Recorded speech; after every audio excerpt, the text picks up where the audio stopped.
Assalamualaikum warahmatullahi wabarakatuh. Tajuk yang akan kita pelajari pada video kali ini ialah beriman kepada kitab. Tajuknya ialah beriman kepada kitab dalam bidang akidah. Okey, kamu boleh buka buku teks pada muka surat 72. Buku teks Pendidikan Islam tahun 3 pada muka surat 72. Baik, kita cuba baca apakah yang dikatakan oleh seorang murid ini. Baik. Saya menjadikan Al-Quran sebagai kitab panduan kerana Al-Quran wahyu Allah Subhanahu wa Ta'ala yang mengandungi ajaran Islam. Al-Quran ialah kitab Allah yang terakhir dan satu-satunya kitab yang terpelihara daripada penyelewengan sehingga hari kiamat. Baik, murid ini katakan dia menjadikan Al-Quran sebagai panduan. Okey, Al-Quran itu sebagai panduan dalam kehidupan. Kerana Al-Quran ialah wahyu Allah. Okay, Al-Quran itu diturunkan oleh Allah. Al-Quran itu datangnya daripada Allah yang mengandungi ajaran Islam. Al-Quran ialah kitab Allah yang terakhir. Okay, Al-Quran itu adalah kitab Allah yang terakhir. Maksudnya sebelum Al-Quran ada lagi kitab-kitab lain yang diturunkan kepada para nabi.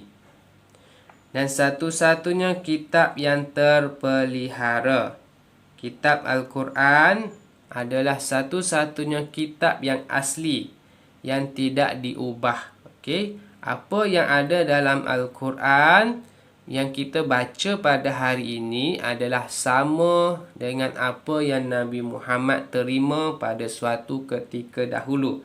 Tidak ada sebarang perubahan dalam Al-Quran. Okey.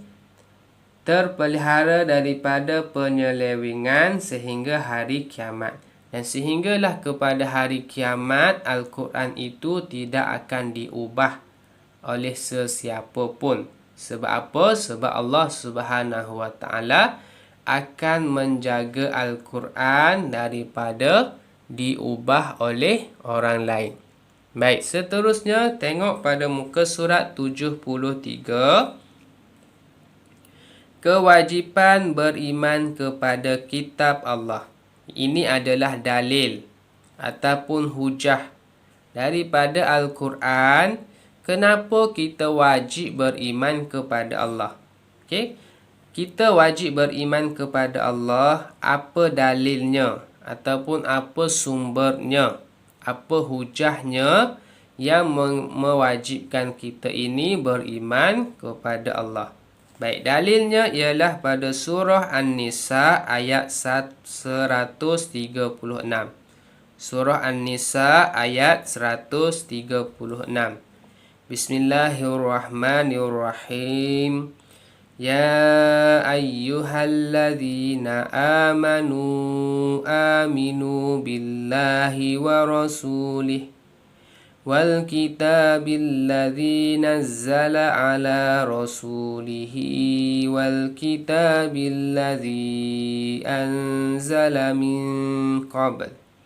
Maksudnya, wahai orang yang beriman, tetaplah beriman kepada Allah dan Rasul-Nya dan kepada kitab yang Allah turunkan kepada Rasul-Nya serta kitab yang Allah turunkan sebelumnya. Baik, ini adalah suruhan ataupun apa yang Allah suruh kepada kita, yang kita wajib beriman kepada. Yang pertama kepada Allah. Okey, yang kedua kepada Rasul, kepada para Rasul dan Nabi. Yang ketiga kepada kitab. Okey, ini adalah suruhan yang Allah suruh kita beriman. Beriman ataupun yakin ataupun percaya Yang pertama kepada Allah, kepada Rasul dan kepada kitab.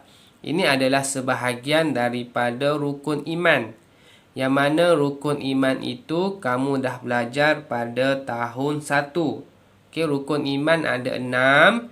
Yang pertama beriman kepada Allah. Yang kedua beriman kepada malaikat. Yang ketiga beriman kepada kitab. Yang keempat beriman kepada Rasul. Yang kelima beriman kepada hari kiamat. Dan yang keenam beriman kepada qada dan qadar. Okey. Yang itu kamu dah belajar, rukun iman itu kamu dah belajar. Cuma pada kali ini kamu fokusnya pembelajaran kamu ialah berkaitan dengan beriman kepada kitab. Baik. Seterusnya pada muka surat 74, kita akan tengok apakah yang dimaksudkan dengan kitab. Okey, apakah yang dimaksudkan dengan kitab?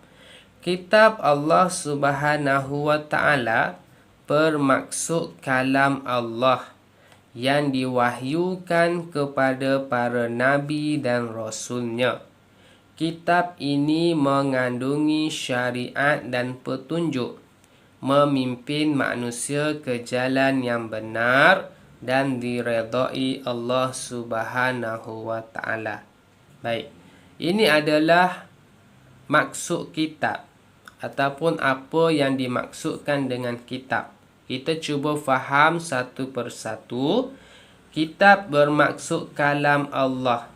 Okey, kalam Allah maksudnya apa yang dikatakan oleh Allah, apa yang diucapkan oleh Allah, apa yang disuruh ataupun apa yang dilarang oleh Allah Subhanahu wa taala. Kitab ialah kalam Allah yang diwahyukan kepada para nabi, yang diturunkan kepada para nabi. Kitab tidak turun kepada orang biasa. Okey, kitab Allah bagi kepada para nabi. Okey, kemudian para nabi dan rasul sampaikan kepada umatnya. Baik, kitab mengandungi syariat. Syariat maksudnya apa yang Allah suruh, apa yang Allah larang ataupun peraturan-peraturan yang wajib kita ikut. Okey, kitab mengandungi syariat dan petunjuk. Petunjuk yang memimpin manusia ke jalan yang benar dan diredai Allah. Okey, dalam Al-Quran ataupun dalam kitab ada syariat dan ada petunjuk untuk kita menuju jalan yang benar dan diredai Allah Subhanahu wa taala. Baik, seterusnya, nama kitab yang wajib kita ketahui. Okey, ada berapa kitab yang wajib kita tahu dan yang wajib kita ikut. Baik, yang pertama ada kitab Zabur. Kitab Zabur diturunkan kepada Nabi Daud. Yang kedua ada kitab Taurat. Okey, kitab Taurat diturunkan kepada Nabi Musa. Yang ketiga kitab Injil diturunkan kepada Nabi Isa.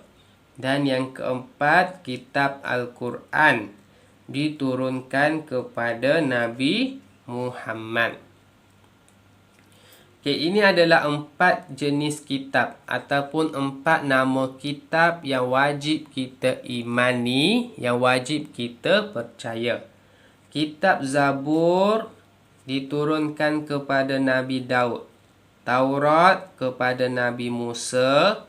Injil kepada Nabi Isa. Dan Al-Quran kepada Nabi Muhammad. Okay, ketiga kitab ini ya. Kitab Zabur, kitab Taurat, kitab Injil. Ini adalah kitab yang diturunkan sebelum Al-Quran. Okey, 3 kitab ini diturunkan sebelum Al-Quran. Sekarang ini, ketiga kitab ini sudah tidak ada yang asli. Okey, yang asli yang ada hanyalah Al-Quran.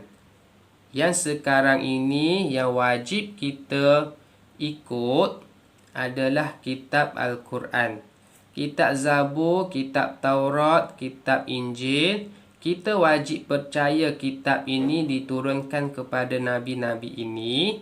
Cuma yang ada sekarang ini kitabnya adalah tidak asli. Yang asli adalah Al-Quran. Okey? Al-Quran inilah yang sekarang ini kita wajib ikut. Okey, baik. Seterusnya, kesan beriman kepada kitab-kitab Allah. Kesan beriman kepada kitab-kitab Allah. Yang pertama, bila kita beriman kepada kitab-kitab Allah, yang pertama, iman kita semakin bertambah. Okey. Yang kedua, mendapat syafaat Al-Quran ataupun mendapat pertolongan Al-Quran. Okey, bila kita beriman, bila kita ikut Al-Quran ataupun setiap kitab-kitab Allah, kita akan mendapat syafaat ataupun pertolongan di hari kiamat nanti. Seterusnya, hidup menjadi tenang dan teratur. Seterusnya, masyarakat sejahtera. Dan seterusnya, dikasihi oleh Allah Subhanahu wa Ta'ala. Baik, seterusnya pada muka surat 76. Ini adalah kesan. Okey. Yang sebelum ini adalah kesan beriman kepada kitab Allah. Yang ini adalah apa yang akan jadi kepada kamu bila kamu beriman kepada kitab. Okey, yang pertama, kamu akan menjadi seorang yang menunaikan solat 5 waktu. Menjadi seorang yang amanah. Menjadi seorang yang tidak berbohong. Menjadi seorang yang menutup aurat dengan sempurna. Menjadi seorang yang bersungguh-sungguh belajar membaca Al-Quran dan berusaha memahaminya. Menjadi seorang yang memelihara kesucian Al-Quran.